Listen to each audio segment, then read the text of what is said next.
کہا جناب اس کا کرنا کیا؟ کہا اس کے ہاتھ باندھ دو، پیر باندھ دو، اور جو بھوکے کتے ہیں نا جن کو کئی دنوں سے میں نے بھوکا رکھا ہوا ہے، وہ کتے اس پر چھوڑو، اور جب کتے اس کا گوشت نوچے تو کوفے کے بازاروں میں اعلان کرنا کہ جو نبی پاک کی اہل بیت کا گستاخ ہو اسے اسرائیل بھی جان نکالنے نہیں آتے، کتے نوچتے ہیں۔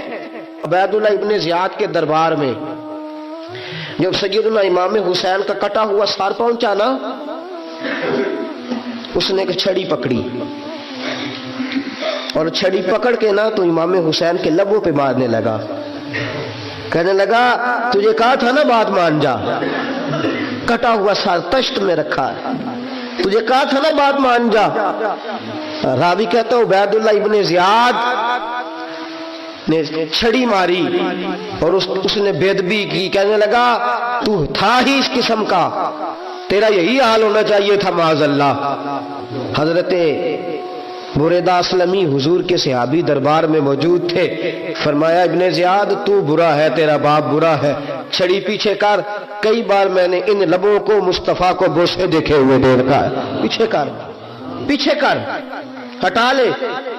راوی کہتے ہیں کہ 1 2 3 4 5 6 سال گزر گئے، وہی کوفے کا دربار، وہی محل، وہی تخت اور وہی تشت جس میں امام حسین کا سر رکھ کے لایا گیا تھا۔ 6 سال کے بعد مختار ثقفی حکمران بن گیا۔ مختار ثقفی نے کہا کہ میں چن چن کے ماروں گا وہ بندے جنہوں نے امام حسین کو قتل کیا تھا۔ 1 نہیں 2 نہیں 4 نہیں 6000 بندہ مارا اس نے، چن چن کے۔ راوی کہتے ہیں کہ یہ ابن زیاد 30,000 فوج لے کے نہر فرات کے کنارے میدان کربلا کے سامنے آیا اور اس نے جہاد کیا۔ مختار ثقفی نے ابراہیم بن مالک کو بھیجا، فرمایا جاؤ قتل کر کے لاؤ۔ لڑائی شروع ہو گئی، 1 محرم کو ہوئی تو پھر بند ہو گئی، پھر 5 کو شروع ہو گئی، پھر 7 کو شروع ہو گئی، 10 محرم کا دن آ گیا۔ 6 سال کے بعد وہی ظہر کا وقت آ گیا، وہی عبید اللہ ابن زیاد جس نے امام حسین رضی اللہ تعالیٰ عنہ کو قتل کروایا تھا، وہ گرا ہوا ہے اور زمین پہ گرا ہے۔ اس کی گردن پہ ابراہیم بن مالک نے پیر رکھا اور اس کی گردن کو کاٹ کے تشت میں رکھا، اور تشت میں رکھ کے جب اس نے کوفہ بھیجا، وہی تخت جس پہ عبید اللہ ابن زیاد نے بیٹھ کے امام حسین کے مبارک لبوں پہ چھڑی ماری تھی، اسی تشت پہ رکھ کے جب اسی عبید اللہ ابن زیاد کا سر سامنے رکھا تو کوفے کے اس دارالخلافہ کے ایک کونے سے ایک بابا بولا اور بول کے کہنے لگا لوگوں گواہ رہنا میرا رب بڑا عادل ہے، گواہ رہنا اللہ بڑا عادل ہے۔ چیختا ہے، کونے سے پکارتا کہتا لوگوں عدل ہو گیا، انصاف ہو گیا، عدل ہو گیا، انصاف۔ دیکھو دیکھو جب حسین کا سار آیا تھا، ابن زیاد نے گستاخی کی تھی تو کونے سے آوازیں نکلنے لگی تھی کہ زیاد برا ہے، حسین اچھا ہے۔ آج ابن زیاد کا سار آیا ہے، آواز پھر کونے سے نکلی ہے، لیکن آواز کیا گونج رہی ہے؟ آواز پھر وہی گونج رہی ہے، زیاد ابن زیاد برا تھا، حسین کو اللہ نے بڑی عزت عطا فرما رکھی۔ مکافات عمل، مکافات عمل۔ اللہ غافل نہیں ظالم جو کام کرتے، اللہ غافل نہیں۔ 6 سال کے بعد وہی دن، وہی وقت، وہی گھڑی، وہی لمحہ، وہی سارا نظام، وہی دربار۔ انسان ڈرتا نہیں، انسان باز آتا، عبرت پکڑتا۔ ابن زیاد اس وقت کہتا تھا کہ میں جاؤں حسین کے پاس، یہ میں جو ہوتی ہے یہ مروا دیتی ہے۔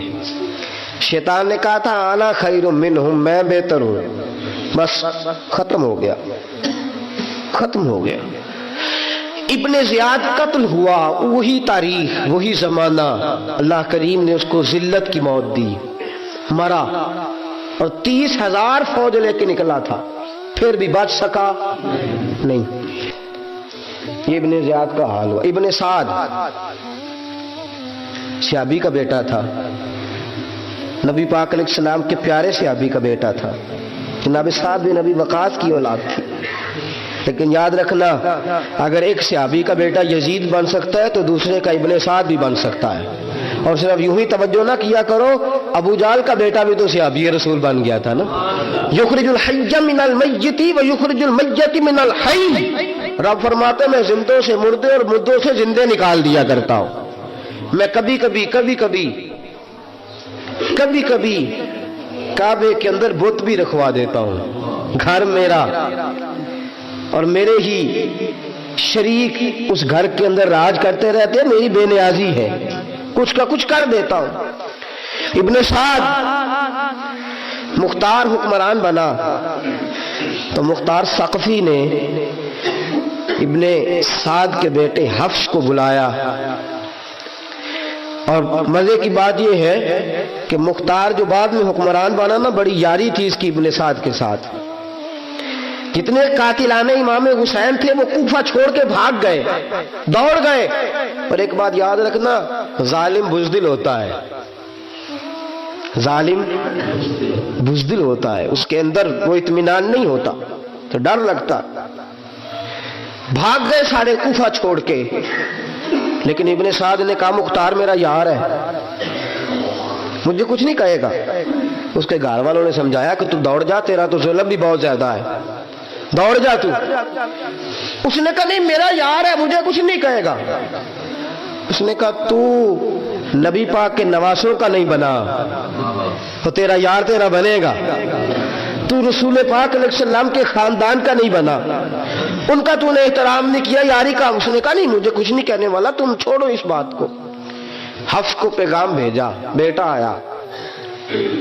مختار نے کہا تیرا باپ کدھر ہے؟ اس نے کہا جی ابا جی یہ باہر نہیں نکلتے, بس گھر کے کونے میں بیٹھ کے اللہ اللہ کرتے ہیں. اس نے کہا اچھا کیا کرتے ہیں؟ کہا جی گوشہ نشین ہو گئے. اس نے کہا اب تیرا باپ گوشہ نشین ہوا ہے؟ اب گوشہ نشین ہوا ہے. بھیڑیے سے لومڑی نے کہا کہ جاؤ شکار کر لو. تو بھیڑیا کہنے لگا بوڑھا ہو گیا تھا نا. بھیڑیا کہنے لگا نہیں میں نیک ہو گیا ہوں, میں نے شکار کرنا چھوڑ دیا ہے, میں کسی جانور کو تنگ نہیں کرتا. تو لومڑی کہنے لگی نہیں بادشاہ سچی بات کر, اب تجھ سے دوڑا ہی نہیں جاتا, اب شکار پکڑا جاتا, اب تجھ سے دوڑا نہیں جاتا, پکڑا. اب تیرے اندر آج بھی طاقت آئے تو تو کم کرے نہ, تو اب بھی چھوڑنے والا, اب تجھ سے دوڑا نہیں جاتا. مولا رومی فرماتے ہیں بوڑھا ہو کے تو بھیڑیا بھی نیک ہو جاتا ہے. کہا کہ جاؤ تمہیں بلا رہا ہے. کہا نہیں جی میرے ابا جی نا آپ اندر رہ کے اللہ اللہ کرتے. اس نے کہا اسے اللہ اللہ یاد آئی ہے, اب اللہ اللہ یاد آئی ہے, کچھ گناہ ایسے ہیں جو رب معاف نہیں کرے گا. فرمایا وہ جتنی مرضی نمازیں پڑھے, جتنے مرضی روزے رکھے, جتنی مرضی نفل پڑھے, سارا کچھ کر لے, لیکن اللہ کبھی حسین کے گستاخ کو معاف نہیں کرے گا, کبھی نہیں معاف کرے گا. اس لیے کہ جو حسین کا بے ادب ہے وہ دراصل رسول پاک کا بے ادب ہے. اللہ اسے معاف کرے گا. ظالم ہے, اس نے ظلم کیا. ابھی 6 سال ہی تو گزرے تھے, 6 سال ہوئے صرف. ابن سعد بھیجا بیٹے کو, کہا جا اب اپنے باپ کو جا کے کہہ تجھے مختار بلاتا ہے, بات سنے آ کے. ڈر گیا. میں نے کہا ظالم بزدل ہوتا ہے. کہنے لگا اس سے جا کے کہو میں نہیں آ سکتا, بیمار ہوں. اس نے کہا چلو وہ نہیں آ سکتا تو ہم تو جا سکتے ہیں نا, ہم تو جائیں گے نا. ابن سعد نے بھیجے 10-12 بندے, فرمایا جاؤ زندہ نہ لے کے آنا میرے پاس, میرے پاس زندہ نہ لے کے آنا. گئے, بیٹے کو حفص کو گرفتار کر کے کھڑا کر دیا. اور جناب یہ جو ابن سعد تھا اس کو بھیجا, کہا جب تم اس تک پہنچو نا تو جا کے گردن مارنا اس کی, اور مجھے اس کی وجود نہیں دیکھنا, صرف کٹا ہوا سر دیکھنا ہے. گئے, جا کے اس کو پکارا, کہا مختار نے بھیجا ہے مارنے کے لیے. کہنے لگے مختار مجھے نہیں مار سکتا, میرا یار ہے. ابن سعد کہتا مختار مجھے مار سکتا, میرا یار ہے. ان فوجیوں میں سے ایک فوجی کہنے لگا اگر تم محمد کے نواسے کو مار سکتا تو تجھے بھی تیرا یار مار سکتا ہے صلی اللہ علیہ. اگر تو رسول پاک صلی اللہ تعالی علیہ وسلم کے نواسے کو قتل کر سکتا ہے, تو نے نبی کا حیا نہیں کیا, وہ یاری کا حیا کیوں کرے؟